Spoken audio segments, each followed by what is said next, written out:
అస్మద్గురుభ్యో నమః. శ్రీమతే రామానుజాయ నమః. సివిఆర్ ఓం టీవీ ప్రేక్షకులకు స్వాగతం. నీళాతుంగస్తనగిరితటీ సుప్తముద్బోధ్య కృష్ణం పారార్థ్యం స్వం శృతిశతశిరసిద్ధమధ్యాపయంతి స్వోచ్ఛిష్టాయాం సృజనిగళితం యాబలాత్కృత్య భుంక్తే గోదా తస్యై నమ ఇదమిదం భూయ ఏవాస్తు భూయః. ఈరోజు మన ధనుర్మాస వ్రతంలో 6వ రోజు.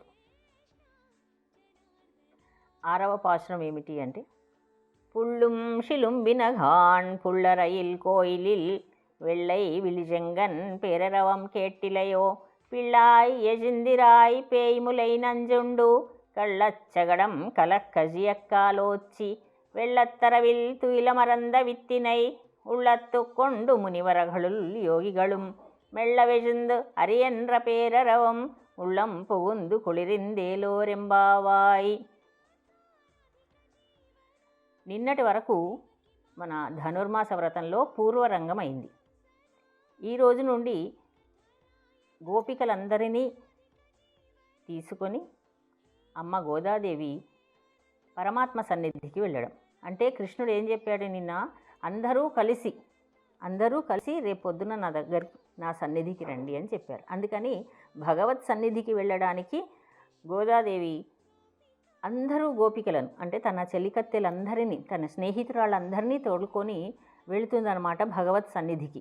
భగవత్ సన్నిధికి వెళ్ళేటప్పుడు ఒక్కళ్ళే వెళ్ళరాదు అని, ఏదైనా భగవద్ గుణానుభవాన్ని గ్రహించేటప్పుడు భాగవతోత్తములతో కలిసి వెళ్ళాలండి, భక్తులందరితో కలిసి వెళ్ళాలని నిరూపిస్తున్నారు మనకు.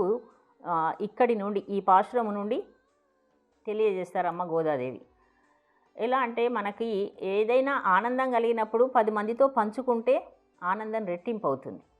బాధ కలిగినప్పుడు 10 మందితో పంచుకుంటే ఎక్కువ బాధ తగ్గుతుంది. అందుకని ఏదైనా సరే ఇంకా భగవద్గుణానుభవాన్ని, భగవంతుని యొక్క గుణాలను అందరితో పంచుకుంటే ఆనందం అధిక రెట్లవుతుంది అని భగవంతుని సన్నిధికి వెళ్ళేటప్పుడు ఓ 10 మందిని తోలుకొని వెళ్ళాలి అన్నారు. వాళ్ళందరూ ఎవరు? భగవద్భక్తులు, భాగవతోత్తములు అంటారు. వీళ్ళందరూ కలిసి ఇప్పుడు మన రేపల్లెలో 5 లక్షల గృహాలు ఉన్నాయట. ఆ 5 లక్షల గృహాలలో గృహానికి ఒక గోపిక ఉన్నా కూడా 5 లక్షల మంది గోపికలు, వాళ్ళందరినీ కలిపి అమ్మ నిన్ననే చెప్పారు, రేపొద్దున అందరూ మేల్కొని ఉండి స్వామి సన్నిధికి బయలుదేరదాము రండి అని.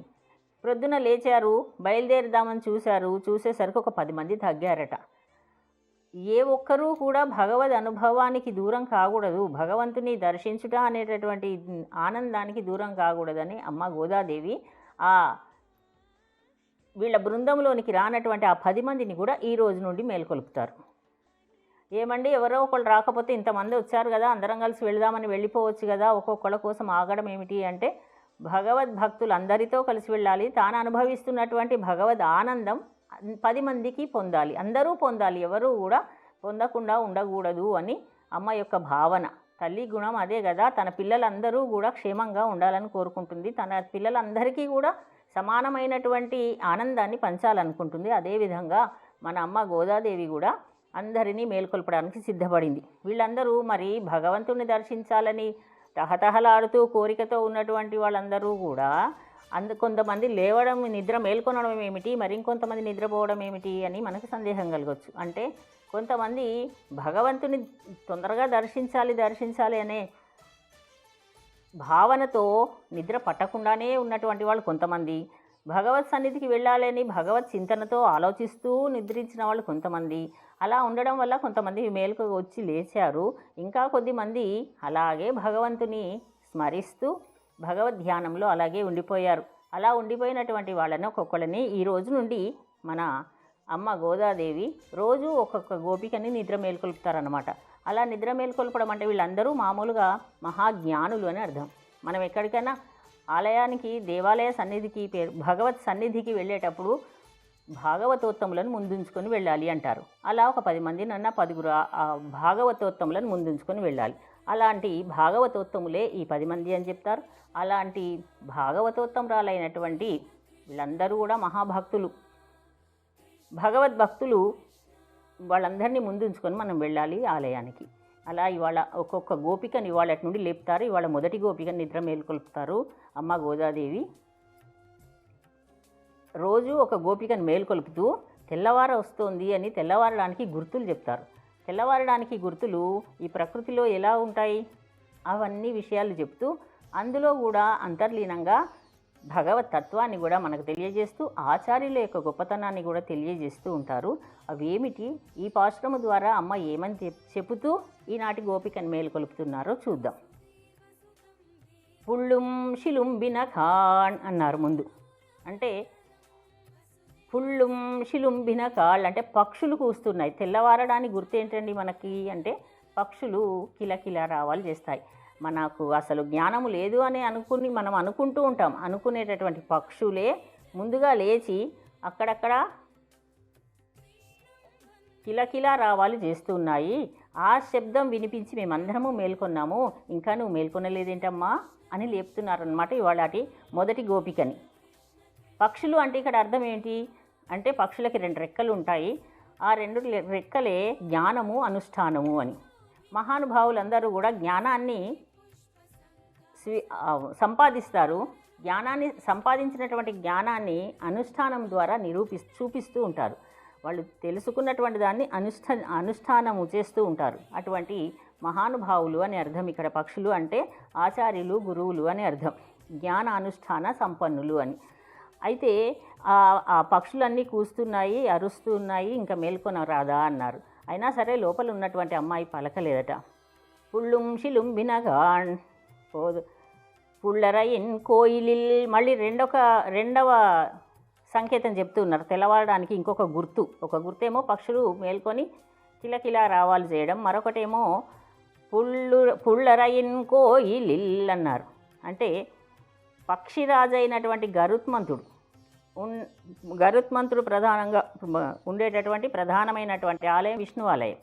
విష్ణు ఆలయానికి ప్రతి విష్ణు ఆలయాలలో విష్ణు భగవానుడి ఎదురుగా గరుత్మంతుల వారు ఉంటారు. అయితే గరుత్మంతుడు ఇంకా కొన్ని ఆలయాల్లో విష్ణు ఆలయాలలో ఆంజనేయ స్వామి ఉంటారు. వారిని దర్శించి ఆ తర్వాత భగవంతుని దర్శిస్తూ ఉంటాం. ఎందుకు అలాగా అంటే భగవంతుడు వేదస్వరూపుడు. ఈ పక్షిరాజైనటువంటి గరుత్మంతుడు వేదస్వరూపుడు అని అర్థం. అంటే ఆ వేదములో అంతా నిక్షిప్తమైనటువంటిది పరమాత్మ యొక్క తత్వం. అందుకని ఆ వేదస్వరూపుడైనటువంటి గరుత్మంతుడు నెలకొని ఉన్నటువంటి కోవెల విష్ణు ఆలయం. ఆ విష్ణు ఆలయం అంటే గరుత్మంతుడికి ప్రభువైనటువంటి శ్రీ మహావిష్ణువు ఆలయంలో తెల్లని శంఖముల యొక్క ధ్వని వినిపించడం లేదా అన్నారు. తెల్లని శంఖానాదం చేశారట. ఉదయమే తెల్ల శంఖారావంతో ఆ భగవంతుడికి గొప్పనైనటువంటి సేవ జరుగుతూ ఉంది, విశ్వరూప సేవ. ఆ శ్రీమన్నారాయణ కోవల్లో జరిగేటటువంటి విశ్వరూప సేవలో ప్రారంభంలో తెల్లని శంఖానాదం చేస్తారు. అంటే భక్తులందరూ రండి, సేవ జరుగుతోంది అని మనకు తెలియడానికి గుర్తు. ఆ శబ్దమైనా వినిపించలేదా అమ్మ నీకు అంటున్నారు. అమ్మాయి ఉలకలేదు, పలకలేదు. తర్వాత మరొకటి తెలియజేస్తూ ఉన్నారు. పుళ్ళరయిన్ కోయిలిల్ వెள்ளై విజయంగన్ పేరరవం కేటిలయో అంటారంట. అంటే వినిపించలేదా అని. సరే, మరి ఇక్కడ శంఖము అన్నారంటే శంఖం అంటే ఏమిటి అంటే తెల్లని శంఖం అని అంటే అది జ్ఞానానికి ప్రతీక అండి. మన జ్ఞానానికి ప్రతీక శ్వేతవర్ణం. అది మళ్ళీ ఓంకారం అని కూడా చెప్తారు. ఓంకారములో అకార ఉకారం అకారములు ఉంటాయి. అది ప్రణవము. ఆ ప్రణవనాదమే సకల వేదము. ఆ వేదసారమే భగవంతుడు. ఇన్ని విషయాలను తెలియజేయడానికి తెల్లని శంఖానాదాన్ని చేస్తున్నారు. వినిపించలేదా అన్నారు. అమ్మాయి ఉలకలేదు, పలకలేదు. పిళ్ళాయ్ అన్నారు. పిళ్ళాయ్ అని సంబోధించారు.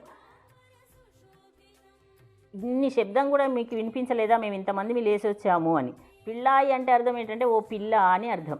ఇక్కడ పిళ్ళాయి అంటే ఒక చిన్న పిల్ల. అంతే, వీళ్ళందరూ చిన్నపిల్లలే. ఈ అమ్మాయి కొత్తగా భాగవత గోష్ఠిలో చేరినటువంటి కొత్త అమ్మాయి అన్నమాట. ఈ అనుభవంలోనికి, ఆధ్యాత్మిక అనుభవంలోనికి కొత్తగా వచ్చినటువంటి అమ్మాయి. అందరము కలిసి రేపు వెళ్ళాలి అనుకున్నాం కదా, ఇంకా మేలుకో రాలేదా అని లేపుతున్నారు. అందుకని పిళ్ళాయి అన్నారు. పిల్ల అంటే బ్రహ్మజ్ఞానాన్ని పొందినటువంటి మహాజ్ఞాన సంపన్నులను కూడా పిళ్ళాయి అంటారు. మహాజ్ఞానాన్ని పొందినటువంటి వాళ్ళు ఎలా ఉంటారట అంటే పిల్లల్లాగానే ఉంటారట. అందుకని ఇక్కడ పిల్లాయని సంబోధించారు. ఏమిటి అంటే ఒక మనకి పాండిత్యం నిర్విద్య బాల్యేన తిష్టాసేత్ అని మనకి ఉపనిషత్తు వాక్యం. మహాజ్ఞానాన్ని పొందినటువంటి మహాత్ములందరూ పెద్దలందరూ కూడా చిన్న పిల్లల వల్లనే ఉంటారట. అంటే బాల్యావస్థలో ఉన్నట్టుగానే ఉండాలి. బ్రహ్మజ్ఞానాన్ని పొందినా సరే బాల్యముతోనే ఉండాలి అని చెప్తారనమాట. అలా ఉంటారు, వాళ్ళ యొక్క ప్రవర్తన అలా ఉంటుంది పెద్దలైనటువంటి వాళ్ళందరూ. అట్లా అందుకని పిల్లాయి అన్నారు. భాగవత సంబంధం, భాగవత గోష్ఠిలో ఇంకా కొత్తగా చేరినటువంటి అమ్మాయి అన్నట్టుగా పిలిచారు. ఎజిందిరాయ్ లేమ్మా అంటున్నారు, అంటే నిద్ర మేల్కొనమ్మా అంటున్నారు అమ్మ గోదమ్మ తల్లి. అయినా అమ్మాయి విముఖంగా ఉంది. ఆ గోపికకు మళ్ళీ చెప్తున్నారు మన వాళ్ళు బయట నుండి, మన గోదాదేవితో వచ్చినటువంటి మిగతా బృందం అంతా కూడా లేపుతున్నారు. వేయి ములైనంజుండు, పూతన విషాన్ని ఇవ్వడానికి వచ్చిందటమ్మ, లే అన్నారు. కొద్దిగా భయపెట్టిద్దాం లేస్తుంది అమ్మాయి అని. అయినా సరే పూతనెవరు? ఆ పూతన శ్రీకృష్ణ పరమాత్మని సంహరించడానికి విషం పాలు ఇవ్వాలని వచ్చింది. అయితే ఈ పూతనెవరు అంటే అప్పుడు వామనావతారంలో బలిచక్రవర్తి దగ్గరికి స్వామి వెళ్ళినప్పుడు వామనావతారంలో వామనమూర్తిని చూసి బలిచక్రవర్తి కుమార్తెట రత్నమాల ఆవిడ అనుకుందట, ఎంత అందంగా ఉన్నాడో ఈ బాలుడికి పాలిస్తే బాగుండు అనుకుందట. ఆ తర్వాత మూడవ పాదంతో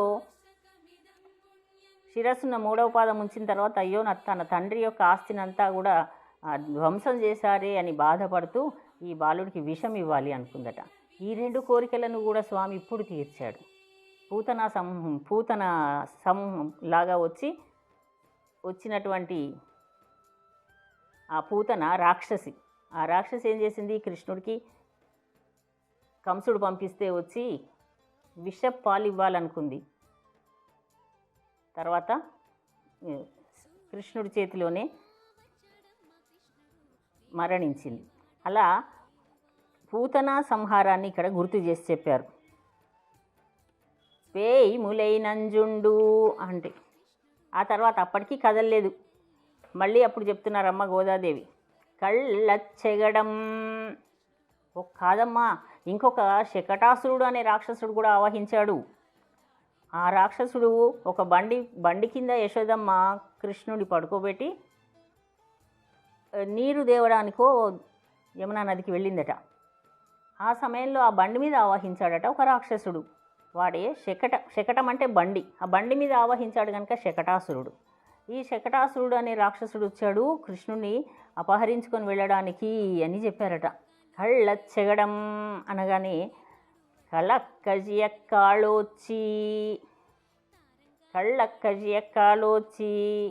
అనిందట లోపల నుంచి ఆ గోపిక. అంటే ఆ కాళ్ళు కృష్ణుడు అయ్యో తల్లి కనిపించడం లేదేమి, ఆకలేస్తోంది, పాలు కావాలి అన్నట్టుగా కాళ్ళు ఊపుతారు కదా. ఎన్ని రోజుల పిల్లలే కదా, పిల్లవాడే కృష్ణుడు అప్పుడు 7 రోజుల పిల్లవాడు. అలా కాళ్ళు ఊపుతూ ఉంటే ఎడమ కాలు తగిలి ఆ శకటానికి ఎడమ కాలు తగిలి శకటం అంతా తునాతునకలైంది. అలా అయింది కదా అని చెప్పింది లోపటి నుండి గోపిక. ఓహో ఈ అమ్మాయి భయపడుతుంది అనుకుంటే భయపడలేదే అనుకున్నారు మనవాళ్ళు. ఆ శకటాసురుడు అనే రాక్షసుడు అలా మరణించాడు. వెళ్ళత్తరవిల్ తుయిల మరంద విత్తినై మరొక గుర్తు చెప్తున్నారు. అంతేకాదు పాల సముద్రంలో యోగ నిద్రలో ఈ విశ్వాన్నంతా కూడా రక్షించడం కోసమని జగద్ రక్షణా కార్యాన్ని నిర్వహించడానికి ఉన్నటువంటి ఆ స్వామి యొక్క నామాన్ని ఉళ్ళత్తు కొండు మునివరగళుం యోగిగళుం ఆ స్వామి నామాన్ని పలుకుతున్నారట. ఎవరు పలుకుతున్నారు, ఏమని పలుకుతున్నారు అని ఇందట అమ్మాయి. అంటే హరియన్న పేరరవం. అమ్మాయి ఇంకో గుర్తు చెబుదాము, లేవట్లేదని చెప్తున్నారు. ఆ యోగ నిద్రలో ఉన్నటువంటి ఆ స్వామిని వాళ్ళ హృదయంలో ఉంచుకొని నెమ్మదిగా లేస్తూ ఉన్నారట. నిద్రించిన తర్వాత ఉదయం లేచేటప్పుడు మునులు యోగులు లేస్తూ వాళ్ళు చేసినటువంటి ఒక శబ్దము మా చెవుల ద్వారా మనస్సును చేరి మా మనస్సును చల్లబరిచి ఉలిక్కిపడి లేసాము అన్నారు.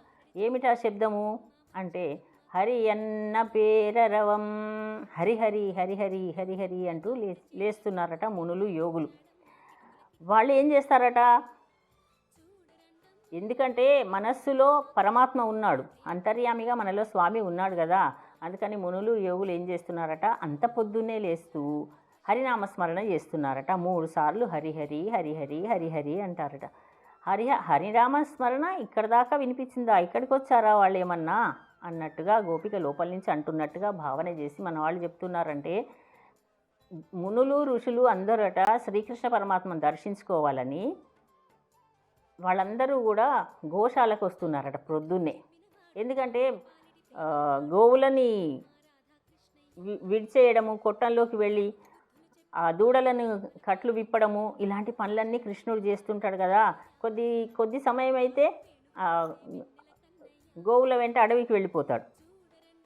అందుకని మళ్ళీ మనకి దొరకడు అని వాళ్ళు శ్రీకృష్ణ దర్శనార్థం శ్రీకృష్ణ పరమాత్మను దర్శించుకోవాలని ఇక్కడికి వస్తూ వాళ్ళు లేస్తూ ఉన్నారట. లేచేటప్పుడు కూడా ఎలా లేస్తున్నారు చెప్తున్నారు. అంతా సాత్వికంగా జీవించేటటువంటి మహర్షులు, ఋషులు, మునులు ఏం చేస్తారు, ఎప్పుడు మననం చేస్తుంటారు. భగవన్నామాన్ని మనసులో ఎప్పుడు స్మృత అనిచ్చయాపి సంస్పృష్టో దహతి ఏవహి పావక అన్నారు. అంటే ఒక 2వ గోపికను మేల్కొల్పడానికి బయలుదేరతారు మన గోదాదేవి. రేపు 2వ గోపికను మేల్కొల్పడం ద్వారా మనం కూడా ఆ పాశ్రంలో ఏం తెలియజేస్తున్నారో 7వ పాశ్రం ద్వారా మళ్ళీ మనం కలుసుకుందాం. కర్కటే పూర్వ ఫల్గుణ్యాం తులసీ కాననోద్భవాం పాండ్యే విశ్వంభరాం గోదాం వందే శ్రీరంగనాయకీం. ఆండాళ్ దివ్య తిరువడిகளே శరణం.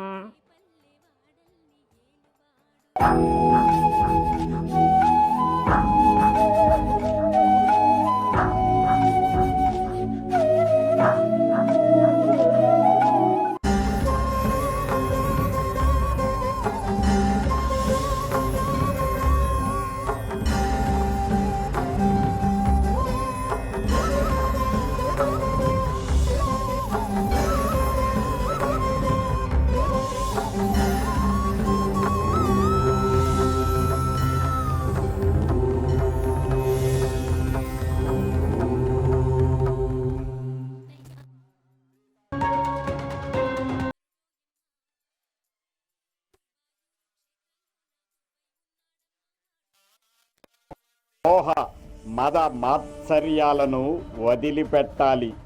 కర్మయోగం, భక్తి యోగం, జ్ఞానయోగం, క్రియాయోగం, ఇలా శ్రీకృష్ణ భగవానుడు కురుక్షేత్ర సంగ్రామంలో అర్జునుడికి ప్రబోధించినది భగవద్గీత.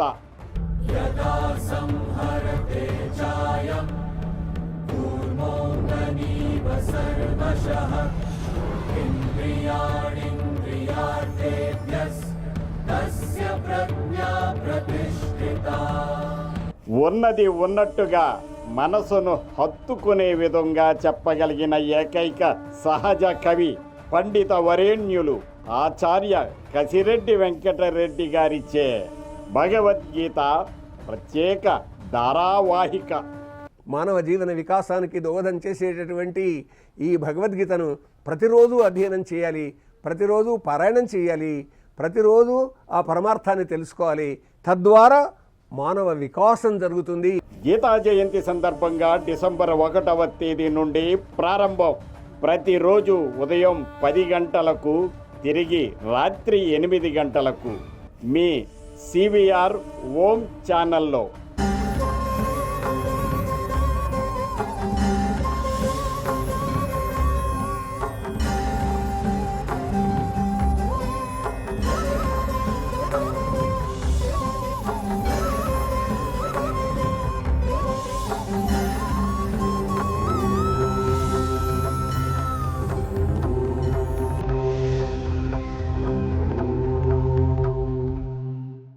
सदैव मान्धा त्रिपुरे